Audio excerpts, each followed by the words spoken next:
Շնորհակալություն, հարգելի փոխոսնակ, հարգելի պատգամավորներ,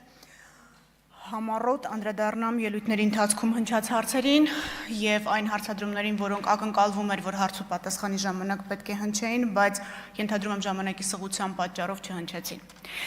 Նախ պարոն Մանուկյանն այստեղ չի, բայց վստահ եմ կլսի։ Կցանկանամ, որ պարոն Մանուկյանը խոսելով Արթուր Սարգսյանի մասին, մինչև վերջ անկեղծ լինի եւ քրեական վարույթի վերաբերյալ իր սեփական տեսակետը այս ամբիոնից գոչելու հետ մեկտեղ գոնե նշի, որ 2025 թվականի հունիսի 27-ին հակակոռուպցիոն դատարան ներկայացված ապօրինի ծագում ունեցող գույքի բռնականացման վերաբերյալ հայցադիմում ունենք։ Գուցե սա է աղմուկի պատճառը։ Մենք պահանջում ենք Սիսիանի նախկին քաղաքապետ ազգային ժողովի պատգամավոր Արթուր Լավրենտի Սարգսյանից եւ նրան փոխկապակցված անձանցից հօգուտ Հայաստանի Հանրապետության բռնագանձել երկու անշարժ գույք Երևան քաղաքի կենտրոն վարչական շրջանում, երկու անշարժ գույք Սիսիան քաղաքում, 3 ավտոմեքենա,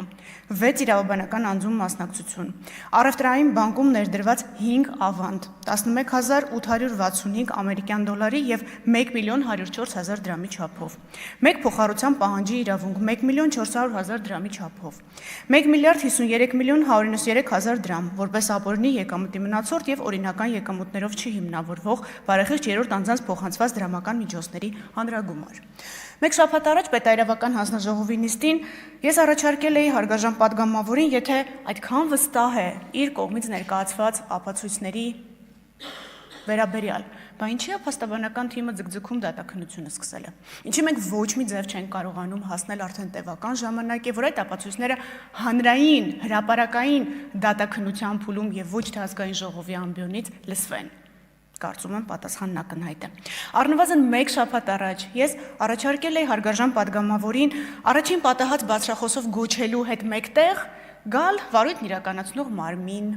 ստորագրել, որ տեղեկացված է սուտ-ցուցմունք տալու համար քրեական պատասխանատվության մասին եւ այն ամեն ինչը, ինչ որ բարձրագոչ հայտարարում է, գրել որպես ցուցմունք։ Խիստ կասկածում եմ, որ կանի։ Ամեն դեպքում առաջարկը մնում է ուժի մեջ։ Մեկ շաբաթ առաջ պետայրավական հարցերով հանձնաժողովի նիստին պարոն Խաչատրյանը մարտի 1-ից հարց տվեց։ Ինձ անկեղծ թվում էր, որ մենք այլևս ձեզ հետ մարտի 1-ի մասով չենք խոսի, բայց շնորհակալություն, որ նորից հարց բարձրացրեցիք եւ հնարավորություն եք տալիս ինձ այս ամբիոնից վերահաստատելու այն, ինչ ասել եմ պետայրավական հարցերով հանձնաժողովի նիստի ժամանակ։ Ֆարմանյանը եւ այլ կնդեմ Հայաստանի գործով կայացրած վճռի 205-րդ կետում դատարանն արձանագրել է, որ ազատության հրապարակում անցկացած հանրահավաքները եղել են խաղաղ, առանց բռնության հրահրման կամ բռնի գործողության որևէ նշանի։ Մինչև 2008 թվականի մարտի 1-ի վաղ առավոտյան ոստիկանության կողմից իրականացված գործողությունը։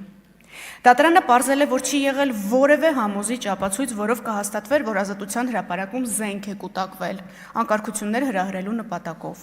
եւ մերժել է կառավարության այն պնդումները, թե ոստիկանությունը տեղակայվել էր ազատության հրապարակում զենքերի որոնման նպատակով, եւ որ զինված ցուցարարներն էին առաջինը հարձակվել ոստիկանության վրա։ Դատարանը պարզել է նաեւ, որ 2008 թվականի մարտի 1-ի վաղ առավոտյան իրականացված ոստիկանության գործողության հիմնական, եթե ոչ միակ նպատակը եղել է ազատության հրապարակում անցկացվող խաղաղ հավաքը ցրելը,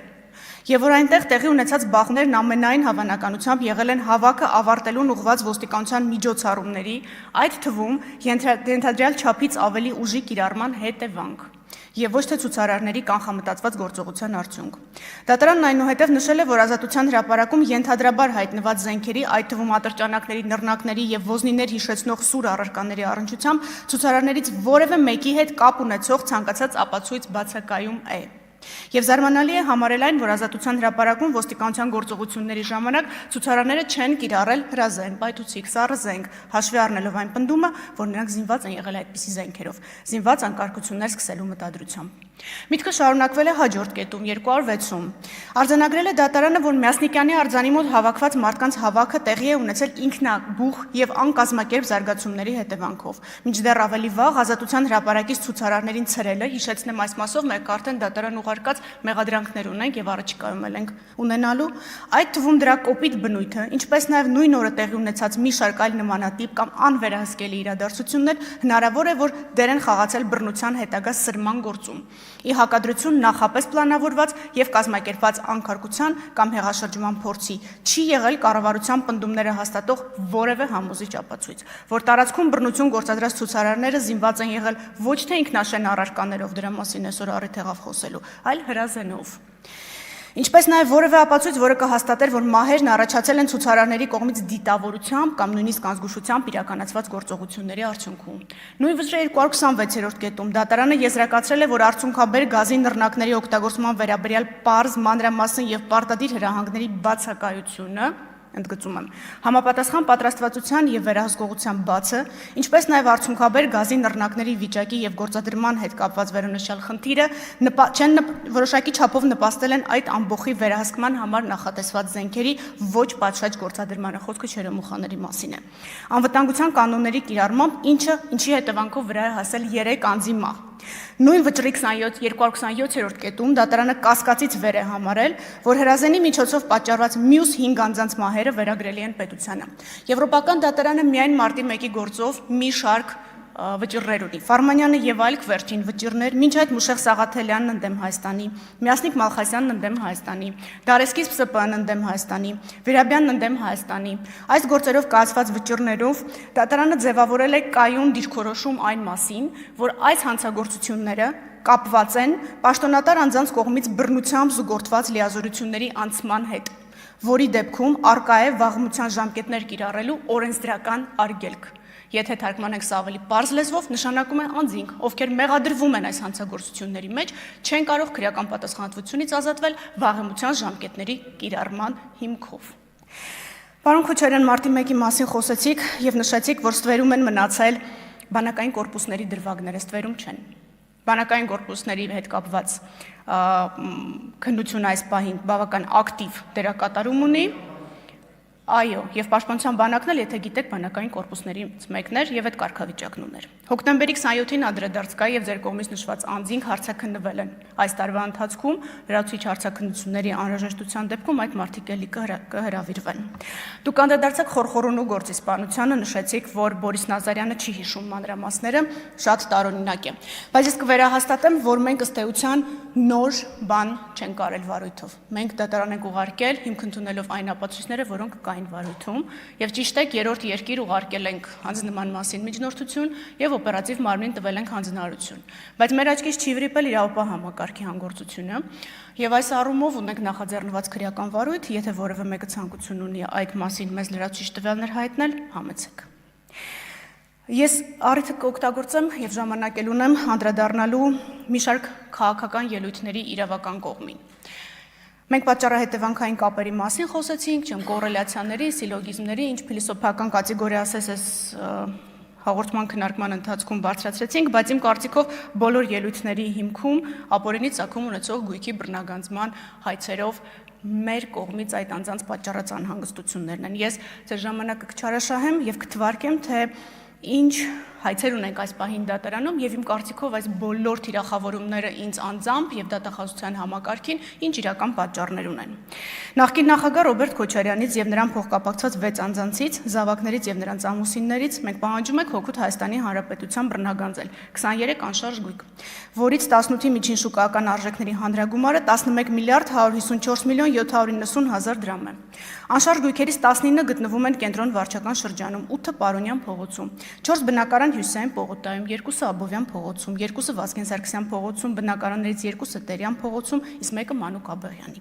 Պահանջը ներառում է 2 գույքի գնման իրավունք, ավելի քան 3 միլիոն դոլար եւ 985 միլիոն դրամով ձեռք բերված պարտատոմսեր, ավելի քան 1.4 միլիոն դոլարի եւ 200 միլիոն դրամի ավանդ։ Պահանջը ներառում է նաև թվով 15 իրավաբանական անձում մասնակցություն, որոնց թվում են այնպիսի ընկերություններ, ինչպիսիք են Toyota Երևանը, Nairi Insurance-ը։